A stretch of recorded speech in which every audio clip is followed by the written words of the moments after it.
आणि आपण काही दिवसा अगोदर प्रत्येकाने टीव्हीवर नारी शक्तीचा विरोध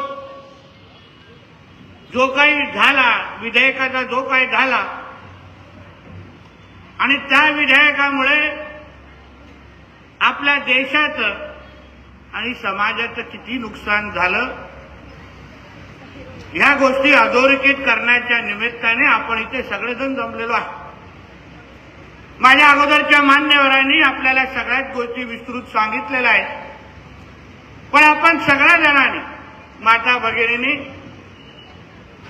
आज याचा एक विचार करायला पाहिजे।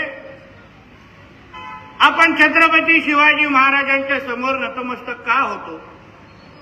छत्रपती संभाजी महाराजांच्या समोर नतमस्तक का होतो? कारण का शिवरायांनी स्वराज्यामध्ये कधी कुठल्याच माता भगिनींकडे कोणालाही वाकड्या नजरेने बघायला दिलं नाही, म्हणून आतापर्यंत आपण त्यांना पुजतो आणि नतमस्तक होतो। मा जिजाऊनी जे काही मुघलांचं आक्रमण होत होतं त्याच्या विरुद्ध छत्रपती शिवरायांना स्वराज्य स्थापन करायला सांगितलं आणि मग स्वराज्यामध्ये प्रत्येक माता भगिनींना मान सन्मान मिळणं हेच तर खऱ्या अर्थाने आपण शिवरायांच्या स्वराज्य म्हणून त्याचा ओळख देतो। आज आपण इथे जमलेले आहोत। आज जे काही नारी शक्ती विधेयकाला काँग्रेस आणि इंडिया अलायन्सच्या सगळ्याच पक्षांनी जे विरोध केला त्या प्रवृत्तीला आणि त्या लोकांना आपण पाहणं आणि ओळखणं हे अत्यंत गरजेचं आहे। जेव्हा जेव्हा कुठल्याही महिलांना, माता भगिनींना सन्मान देण्याचा वेळ आलाय तेव्हा तेव्हा काँग्रेसनी आणि त्यांच्या सर्व सहकार्य पक्षांनी तेव्हा विरोध दाखवलेला आहे। आता या नारी शक्तीचा जो विधेयकच्या निमित्ताने जो विधेयक आला, विधेयक काय होता? जसा ग्रामपंचायतीमध्ये असंख्य माता भगिनी आज सरपंच म्हणून त्या गावाचं नेतृत्व करतायत, त्या पंचायत समिती, जिल्हा परिषद, नगरपंचायतमध्ये असंख्य माता भगिनी आज नगराध्यक्ष म्हणून, जिल्हा परिषद अध्यक्ष म्हणून, सभापती म्हणून आणि सरपंच म्हणून जे काही नेतृत्व करतायत, तसंच उद्या विधानसभा आणि लोकसभेमध्ये देश आणि राज्य चालवण्यामध्ये माता भगिनींनी हातभार लावावा आणि नेतृत्व करावं, त्यासाठी हे विधेयक आदरणीय पंतप्रधान आणत होते। त्याच्यामुळे ज्या पद्धतीने आज आपण गावागावाचा विकास, जिल्हा आणि शहरांचा विकास आज असंख्य माता भगिनी त्यांच्या नेतृत्वात करत असताना आपण अनुभवतो, तोच अनुभव आपल्याला विधानसभा आणि लोकसभेमध्ये पण येत असताना आपल्याला दिसला। पण काँग्रेसला आणि त्यांच्या पक्षानं पाहिलं नाही।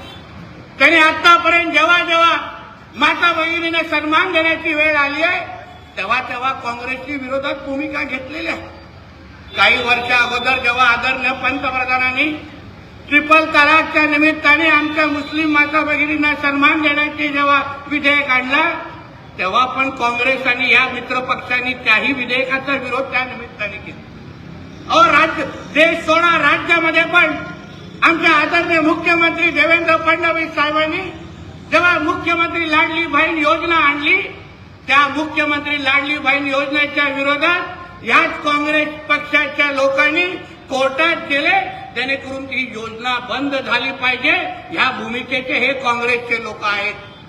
जे मुख्यमंत्री लाडली आली आहे त्याच योजनेला बंद करण्यासाठी या काँग्रेसवाल्यांनी पुढे भूमिका घेतली, पण त्यांना पुढे काही चाललं नाही। आज त्यांना माहिती होत, आज हे 2023ला जेव्हा हे विधेयक आपण आणलं, आज मतदारसंघ पुनर्रचना झाल्यानंतर उद्या जेव्हा माता भगिनी विधानसभा आणि लोकसभेचं नेतृत्व करू शकल्या असत्या तेव्हा ह्या काँग्रेसवाल्यांचे खरे चेहरे बाहेर निघाले असते। यांना स्वतःच्या भविष्याची चिंता वाटली, आम्हाला मतदान करणार कोण? कारण का आतापर्यंत आमचं सगळं राजकारण हे माता भगिनींच्या विरोधातलं होतं आणि म्हणूनच काँग्रेसांनी ते विधेयकाला विरोध केला। मी आपल्या सगळ्या जणांना आवर्जून सांगतो, हा निषेध मोर्चा आपल्या कोकणाच्या, महाराष्ट्राच्या प्रत्येक माता भगिनींच्या दृष्टिकोनातून महत्वाचा आहे।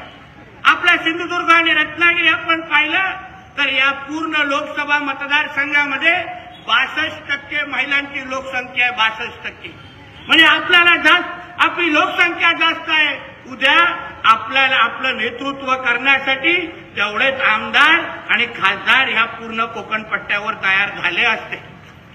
आज आम्ही जसं तुमचे भाऊ म्हणून, तुमचे प्रतिनिधी म्हणून विधानसभा आणि लोकसभेमध्ये जातो, तसंच उद्या आमच्या या व्यासपीठावर आणि आपल्यातल्या असंख्य माता भगिनी उद्या विधानसभा आणि लोकसभेमध्ये जाऊन आपल्या सगळ्यांच्या प्रश्नाला न्याय देण्याचं काम अतिशय प्रामाणिक आणि प्रभावी पद्धतीने करू शकले असते. आणि म्हणूनच ह्या विधेयकाला विरोध करणं, आज जसा आपण इथे संख्येने जमला आहात, परत गावाकडे जात असताना, परत आपल्या तालुक्याकडे जात असताना, परत आपल्या शहरामध्ये जात असताना आपण प्रत्येकाने काँग्रेसचा हा खरा चेहरा, विरोधकांचा हा खरा चेहरा गावागावात प्रत्येक घरामध्ये सांगण्याची अत्यंत गरजेचं आहे. महिलांचा विकास व्हायला झाला तेव्हा हे लोक विरोध करतात. महिलांचं नेतृत्व मोदी साहेबांना द्यायचं आहे तेव्हा हे लोक विरोध करतात. महिलांची हक्काची मुख्यमंत्री लाडली योजना आणायची देवेंद्र फडणवीस साहेबांनी ठरवली तेव्हा हे लोक विरोध करतात. आणि म्हणूनच आपल्याला ह्या निमित्ताने जसं आमच्या श्वेताताई असतील, तीर्थे मॅडम असतील, आमचे प्रभाकरजी असतील आणि आम्ही सगळे जणांनी आज एकत्र म्हणून आम्ही काय भारतीय जनता पक्ष आणि महायुती म्हणून जमलेलो नाही, पण आज आमच्या देशातल्या माता भगिनींना, माझ्या महाराष्ट्रातल्या, माझ्या सिंधुदुर्गातल्या माता भगिनींना खऱ्या अर्थाने न्याय भेटला पाहिजे. तुम्हालाही नेतृत्व करण्याची संधी भेटली पाहिजे म्हणून हा निषेध मोर्चा आम्ही काढलेला आहे. मला विश्वास आहे आज जे काही जनसागर ज्या पद्धतीने इथे बघायला मिळतोय, जेवढ्या संख्येने तुम्ही सगळेजण बाहेर निघालेले आहात, जे जे काँग्रेसवाले घरी बसून हा मोर्चा बघत असतील, आज काय रात्री त्यांना झोप लागणार नाही एवढं तरी विश्वासाने मी सांगू शकतो. एवढं तरी विश्वासाने सांगू. कुठेही फिरत असताना कुठलाही काँग्रेसवाला भेटला तर आवर्जून विचारा, अरे बाबा तुझं काय जातं, आम्ही अगर उद्या आमदार झालो तर, तुझं काय जातं, आम्ही उद्या खासदार झालो तर, आवर्जून विचार. का तुला मिरची लागते? आम्ही एवढं तर ग्रामपंचायत चांगलं सांभाळतो, एवढं तर शहराचं नेतृत्व आम्ही करतो, तर उद्या अगर विधानसभा आणि लोकसभा जाण्याची संधी आम्हाला मिळाली असती तर तुम्हाला हिरव्या मिरच्या काय लागतात हे आवर्जून जरा माझ्यासाठी त्यांना विचाराल का नाही? विचाराल का नाही? हळू आवाज येतोय, जरा फटाके लागले पाहिजे असं विचारा. तुमचा भाऊ बसलाय पालकमंत्री म्हणून, काही होणार नाही, चिंता करू नका. आणि म्हणून या निमित्ताने आपल्याला सांगतो, हा निषेध मोर्चा तुमच्या भावना व्यक्त करण्यासाठी आहे, राग व्यक्त करण्यासाठी. आपला देश पुढे घेऊन जाण्याचं काम, महासत्ता बनवण्याचं काम आदरणीय नरेंद्र मोदी साहेब करतायत. त्याला हातभार लावण्याचं काम तुम्हाला उद्या निश्चित पद्धतीने तुम्हाला सगळ्यांना संधी भेटणार आहे. आज अगर आपल्या हे विधेयक पास करण्याचं आपण अपयशी झालो असलो तरी आम्हाला सगळ्यांना आपल्या पंतप्रधान नरेंद्र मोदी साहेबांच्या नेतृत्वावर विश्वास आहे की येणाऱ्या काळात काँग्रेसच्या नाकावर टचून निश्चित पद्धतीने उद्या हे नारी शक्ती विधेयक आणतील आणि पास पण करतील. आणि उद्या तुम्ही सगळ्यांमध्ये कोण ना कोण आमदार आणि खासदार बनून निश्चित पद्धतीने आमच्या खांद्याला खांदा लावून काम करण्यासाठी आपण सगळेजण तयार व्हाल असा विश्वास या निमित्ताने मी व्यक्त करतो. परत एकदा आमच्या श्वेताताई आणि आमच्या महिला मोर्चाच्या सगळे पदाधिकारी त्यांच्या खऱ्या अर्थाने मी अभिनंदन करतो. आमचे प्रभाकरजी असतील, युवा मोर्चा असतील आणि जेवढे आमचे भारतीय जनता पक्षाचे सिंधुदुर्गाचे पदाधिकारी आहेत, सगळ्या जणांचं मनापासून मी आभार मानतो. हा पक्षाचा मोर्चा नसला तरी प्रत्येकाने आपण इथे येऊन जे काही निषेध नोंदवलाय, समर्थन नोंदवलंय, मला विश्वास आहे सिंधुदुर्गाचा आवाज निश्चित पद्धतीने मोदी साहेबांपर्यंत पोहोचला असेल हा विश्वास या निमित्ताने व्यक्त करतो. इथेच थांबतो. जय हिंद, जय महाराष्ट्र. धन्यवाद नितेशजी. आपला एवढा खंबीर कणखर पाठिंबा असल्यामुळे